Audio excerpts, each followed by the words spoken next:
kerendahan hati, menghindarkan sikap sombong dan merasa diri paling baik. Hanya mereka yang memiliki sifat rendah hatilah yang akan mampu melayani dengan cinta yang besar, kendati pun mungkin perbuatannya hanyalah sesuatu yang rutin atau kecil.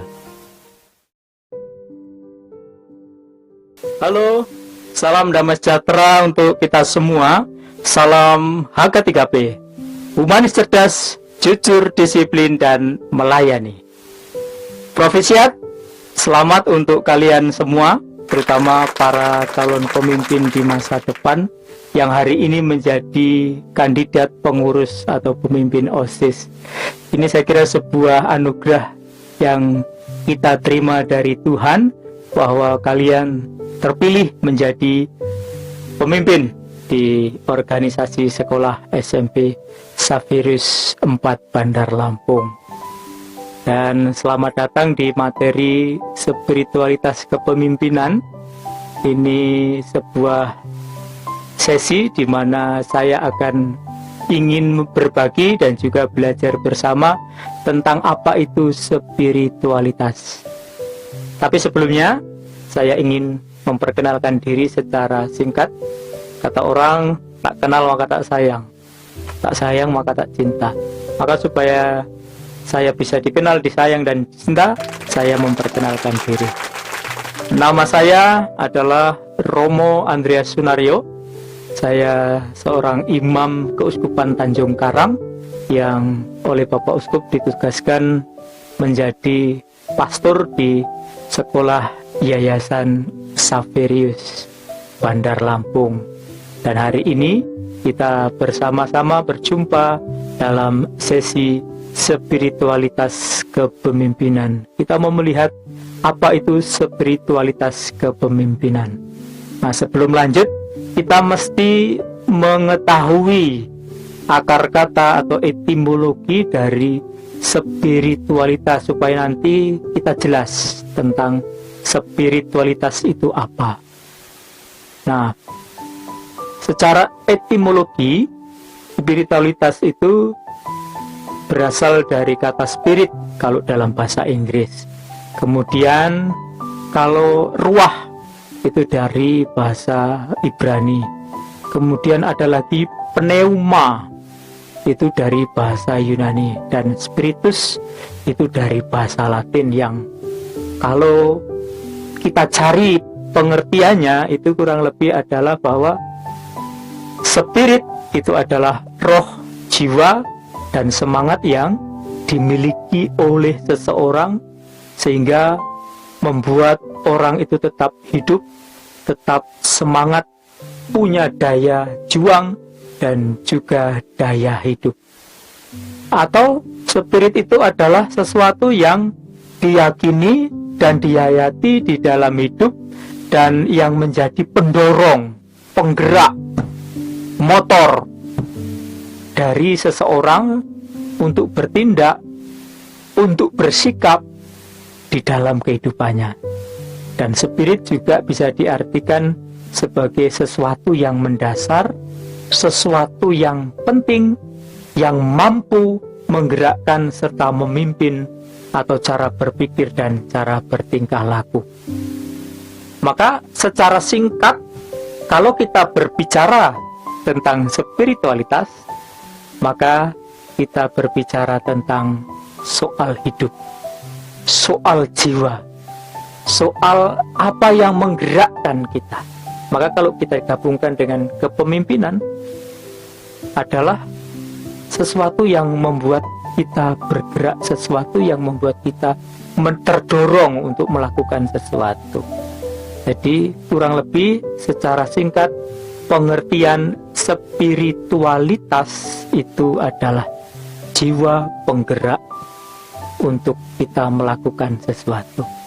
Nah, karena kita itu berada di lingkup sekolah yayasan yang bernaung di keuskupan atau gereja Katolik, maka spiritualitas kita itu adalah spiritualitas yang utama, itu adalah Tuhan Yesus.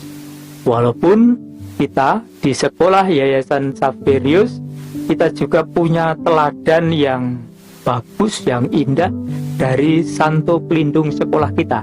Pasti kalian semua tahu, yakni adalah Santo Fransiskus Xaverius, seorang yang patut diteladani dalam perhatian, dalam kerendahan hati, dan itu tercermin dalam visi misi yang sudah kita hafal, kita ketahui, yakni humanis, cerdas, jujur, disiplin, dan melayani.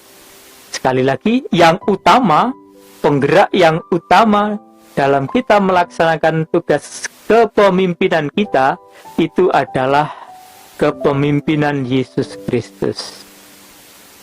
Yesus menjadi pusat, dan contoh teladan kepemimpinan Yesus Kristus itu adalah berorientasi pada pelayanan, bukan pada orientasi yang mengarahkan kepada jabatan atau status atau kekuasaan, tetapi melayani sebanyak mungkin orang.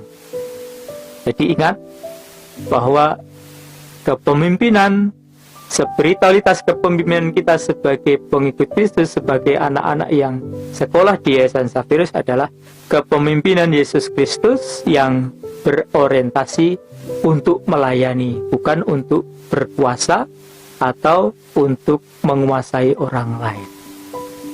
Nah, ada dasar biblis yang bisa kita pakai untuk menjadi pegangan kita dalam melaksanakan tugas kita sebagai seorang pemimpin. Kita akan melihat di dalam Injil Markus bab 10 ayat 42 sampai 45. Di sana dikatakan seperti ini.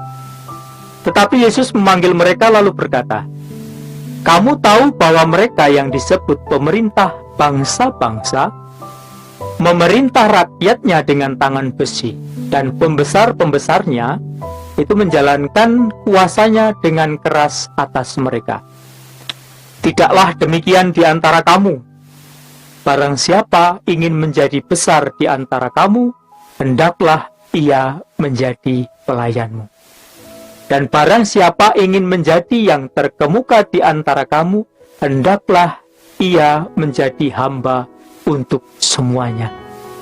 Karena Anak Manusia datang bukan untuk dilayani, melainkan untuk melayani dan untuk memberikan nyawanya menjadi tebusan bagi banyak orang." Dicatat ya, Injil Markus bab 10 ayat 42 sampai 45. Ini kutipan, salah satu kutipan yang bisa kita pakai menjadi dasar dalam kita menjalankan tugas sebagai seorang pemimpin. Ingat, datang untuk melayani, bukan untuk dilayani. Datang bukan untuk berkuasa, tetapi untuk melayani dalam pelayanan yang rendah hati. Maka karakter dasar yang ingin dibentuk ketika ada LDK, latihan dasar kepemimpinan di sekolah-sekolah Xaverius, adalah karakter pelayanan kasih yang rendah hati, bukan ingin berkuasa, bukan ingin sombong, atau bukan ingin menonjolkan diri. Dan salah satu contoh teladan yang diberikan oleh Tuhan Yesus bukan hanya berkata atau bersabda ya, tetapi dia memberi contoh, dia memberi teladan. Dan teladan itu nampak kalau kita ingat tentang kisah pembasuhan kaki para murid yang dilakukan oleh Yesus sebelum perjamuan malam terakhir. Pada waktu itu Tuhan Yesus menanggalkan jubahnya, kemudian mencuci tangan serta mengeringkan kaki para murid yang basah. Dan kisah ini, tindakan ini mau mengatakan kepada kita semua bahwa jika seseorang tidak bisa menanggalkan keterikatannya pada status dan jabatannya yang membuatnya menjadi sombong dan angkuh, maka ia tidak mungkin dapat melayani dengan tuntas dan dengan cinta yang sempurna. Dengan kata lain, selama kesombongan dan keangkuhan akan pangkat, akan kedudukan masih melekat dalam setiap diri, hati, pikiran kita, maka pelayanan, apalagi pengorbanan yang kita lakukan, itu adalah sebuah penonjolan diri yang didorong oleh keinginan untuk mendapatkan penghormatan atau penghargaan yang lebih dari orang lain. Dan itu bukanlah sebuah tindakan cinta yang dilandasi atas pengorbanan diri. Ingat, karakter melayani ditonjolkan dalam kepemimpinan kita, dalam usaha kita membantu orang lain. Karakter melayani dengan rendah hati. Jadi, kita menjadi besar, kita menjadi pemimpin, bukan karena kita memiliki kekuasaan, atau karena kita punya status atau posisi dalam sekolahan, tetapi karena kita mau melayani sesama, melayani teman-teman. Dan pelayanan itu sifatnya rendah hati, melayani tanpa pamrih, dan mau mendengarkan orang lain. Maka harus kita sadari nanti ketika kita menjadi pengurus pemimpin OSIS di sekolah kita, bahwa kita akan mendapatkan sebuah tantangan dari entah dari teman-teman atau dari orang lain. Ketika kita memimpin, tentu akan menghadapi banyak ejekan, banyak cemooh. Apa yang kita lakukan seringkali tidak diterima oleh mereka, tidak dihargai. Kita menjadi serba salah. Kita harus siap, jangan sampai sakit hati. Karena ingat, pelayanan kita harus pelayanan yang rendah hati. Dan harus ditanamkan dari sejak sekarang ini sebuah pelayanan kasih yang rendah hati. Dan saudara-saudari, saya selalu percaya bahwa hanya mereka yang memiliki sifat rendah hatilah yang akan mampu melayani dengan cinta yang besar, kendati pun mungkin perbuatannya hanyalah sesuatu yang rutin atau kecil. Mari kita bangun sikap rendah hati dalam setiap pelayanan kita di sekolah atau di tempat di mana kita berada. Kerendahan hati menghindarkan sikap sombong dan merasa diri paling baik. Nah, itu kurang lebih sekilas tentang spiritualitas kepemimpinan. Selain kita memperoleh contoh dan teladan dari Tuhan Yesus, di zaman kita sekarang ini ada juga teladan dan contoh yang diberikan oleh pemimpin kita, oleh pemimpin tertinggi Gereja Katolik, yakni Paus Fransiskus. Semenjak dia menjadi pemimpin, dia menjadi terkenal bukan karena dia berkuasa atau memiliki kekuasaan, tetapi karena dia memiliki sikap karakter rendah hati yang melayani. Banyak orang, bahkan orang ateis, bahkan orang yang tidak beragama, mengakui Paus Fransiskus sebagai teladan di tahun-tahun ini, sebagai contoh yang patut diteladani dalam hal kepemimpinan, dalam hal melayani. Demikian apa yang bisa saya bagikan, apa yang saya berikan kepada kita semua, sebuah refleksi untuk kita. Tidak usah takut untuk menjadi pemimpin yang rendah hati dan melayani. Kita percaya bahwa kita tidak berjalan sendiri, kalian akan dimampukan oleh Tuhan. Mari kita ingat di dalam Mazmur bab 121 ayat 2, di sana dikatakan bahwa pertolonganku ialah dari Tuhan yang menjadikan langit dan bumi. Kendati pun ada tantangan, kendati pun ada rintangan, tetaplah yakin bahwa Tuhan akan menjadi penolong bagi kita semua. Maka ada satu pertanyaan refleksi yang bisa direnungkan dan menjadi tuntunan untuk kalian semua. Kira-kira tantangan apa yang akan Anda hadapi dalam mewujudkan diri sebagai pengurus atau pemimpin OSIS di sekolah SMP Xaverius Bandar Lampung? Demikian, kiranya Tuhan memberkati kita dalam setiap usaha yang kita lakukan untuk melayani dengan rendah hati.